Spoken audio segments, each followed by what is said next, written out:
Welcome to LaunchPod, where we chat with innovators who are overcoming challenges, pushing boundaries, and collaborating to make space more accessible and sustainable for humanity, one launch at a time. It's one small step for man. Here's your host, Susan Wise. And welcome to LaunchPod, Space, Science, and Innovation. And I am so honored to have with us this time Eryn Andrews, NASA engineer. Welcome, and tell everyone a little bit more about what you do at NASA. Thank you very much for having me. I'm very excited to be here.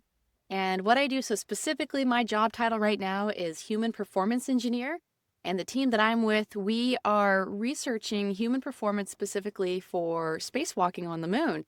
So what does it mean to be a human being on the moon? What does it do to you physically, mentally? We have a new spacesuit that's being developed. And so there's a whole ton of questions of how far, how hard, how long can we push a human body in this environment in a new spacesuit and have them still be safe, productive, and successful in their mission? That's a lot of responsibility. It is. And it's a lot. And even that's a bit of an umbrella term. It breaks down into so many little small groups there. But yeah, a lot of good stuff being done there. So in my role, we are research-based. So we will get a question from program management saying, for example, we're thinking about doing so many spacewalks while we're there, and we're only going to be there for a few days. And what if we did like 3 or 4 spacewalks in a row, back to back? Could we do that?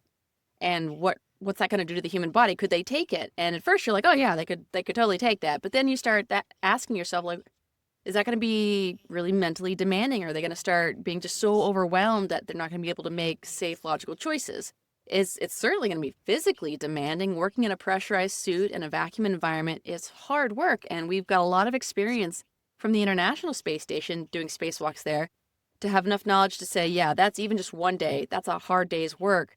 It's like running a marathon all day long. And now you want to ask me to turn around in 3 more days back to back, run another marathon. And so we know enough to know we don't know enough.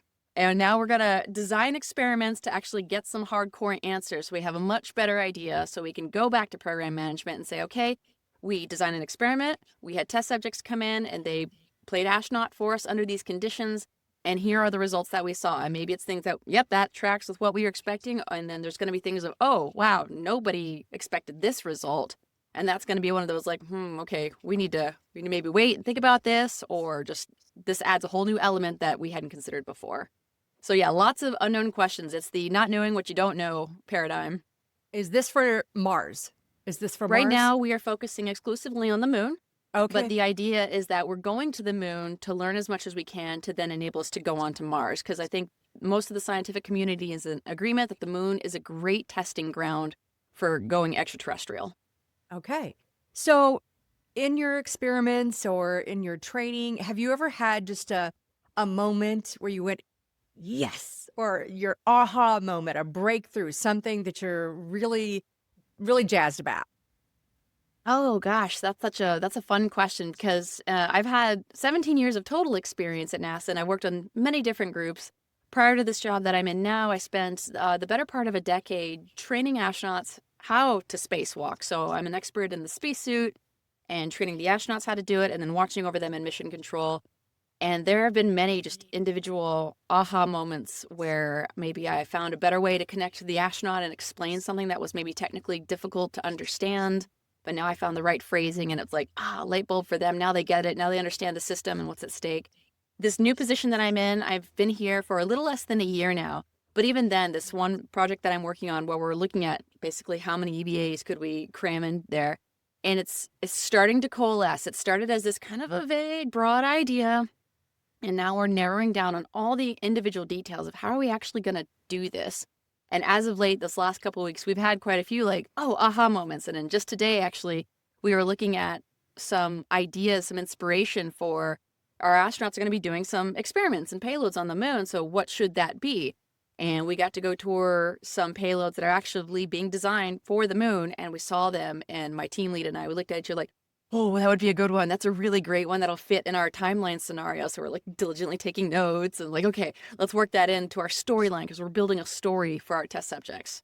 So yeah, almost every day there's these little aha moments that pop up everywhere, and they're really exciting when they happen. I love that. That's got to be very gratifying. It is. It is. Now, when when we go to the moon, are we're going to different parts of the moon that we've never been to before? So previously, we went to a bunch of different landing sites on the moon, but they were much more central to the equator of the moon. This time, we're targeting the south pole of the moon for many, many reasons. It's going to enable us to maintain constant communication with the Earth. You don't have to worry about, being rotated away from the Earth, that kind of thing. And there's a lot of valid science to be had at the poles. We've got areas where there is permanent sun, there's permanent shadow, and then there's areas where you can get a little mix of both.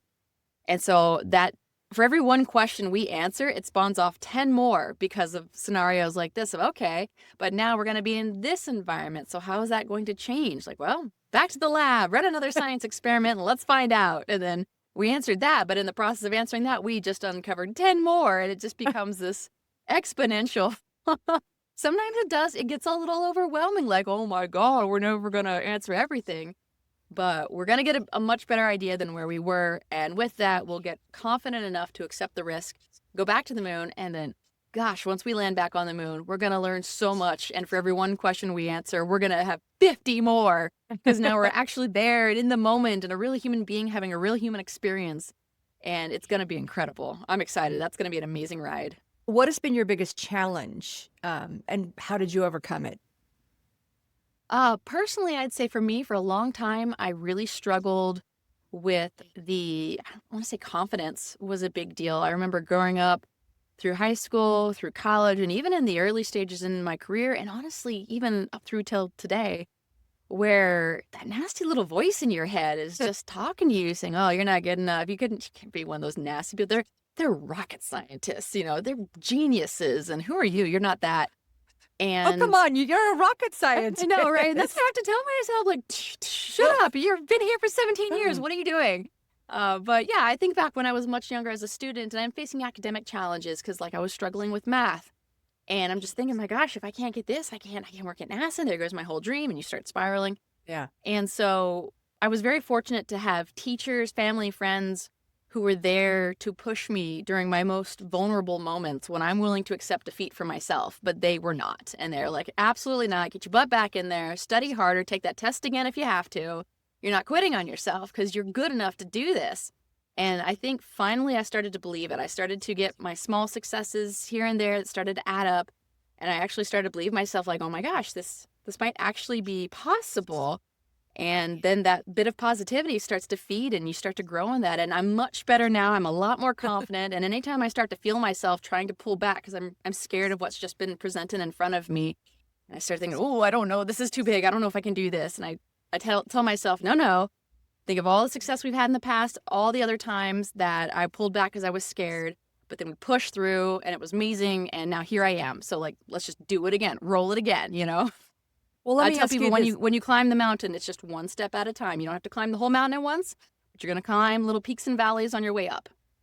That's good advice. I like that. All of this research and testing and basically your job now, is that preparing you for something else even down the road? You know where I'm Oh, I going? sure hope so.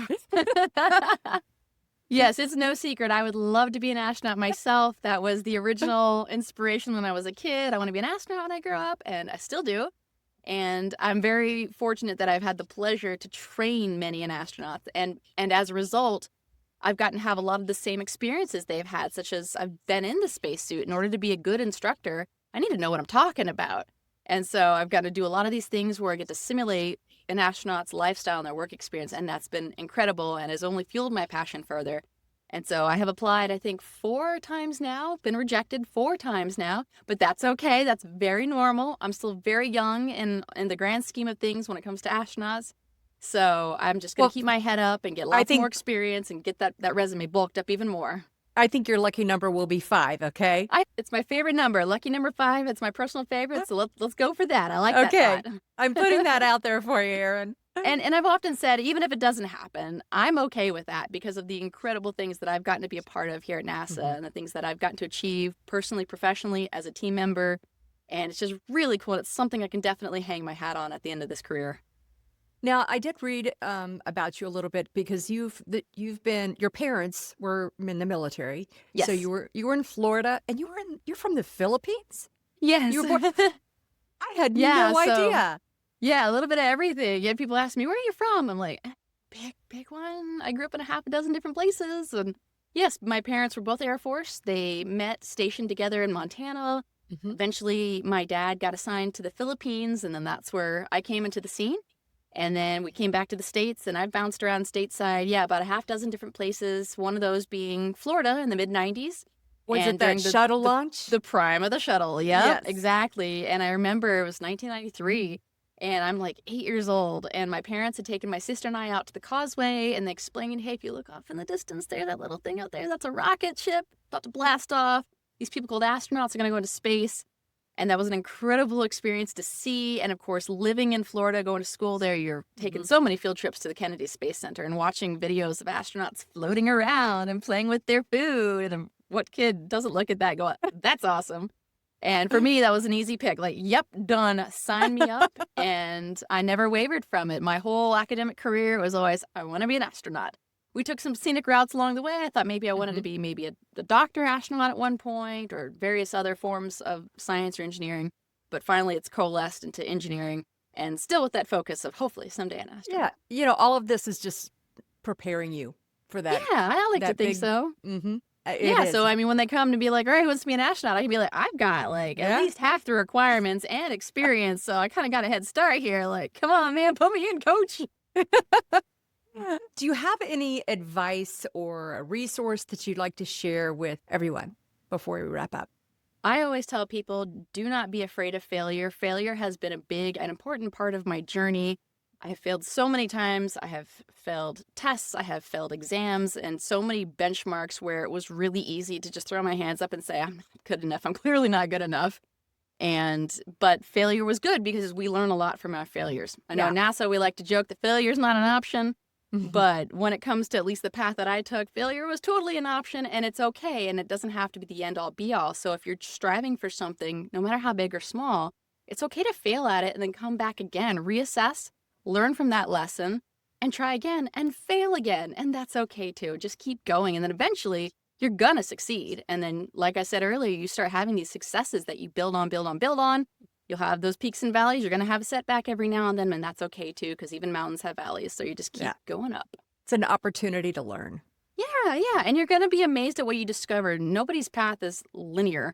My path's been all over the place, and what an incredible time it's been. I've met amazing people. I've gotten opportunities that I never even knew existed because suddenly my path went like that. But then there was something really fun and cool to do over here. And that kind of helped to feed me back here or put me on an even better path than what I thought I had planned for myself. So that's okay. You're young and you have an amazing future ahead of you, I'm Thank sure. you. And I can't wait to see. You're going to be going up in space. And I'm like, I know her. I hope so. I got a whole list. I got to make a list of shout outs to people. Just spend every day floating by the window. Shout out to this, shout out to so-and-so. I sure hope so. And it's one of those like, you're not an island. Your success is shared by your entire village around you. And so I certainly want to be grateful and humble to where I am now.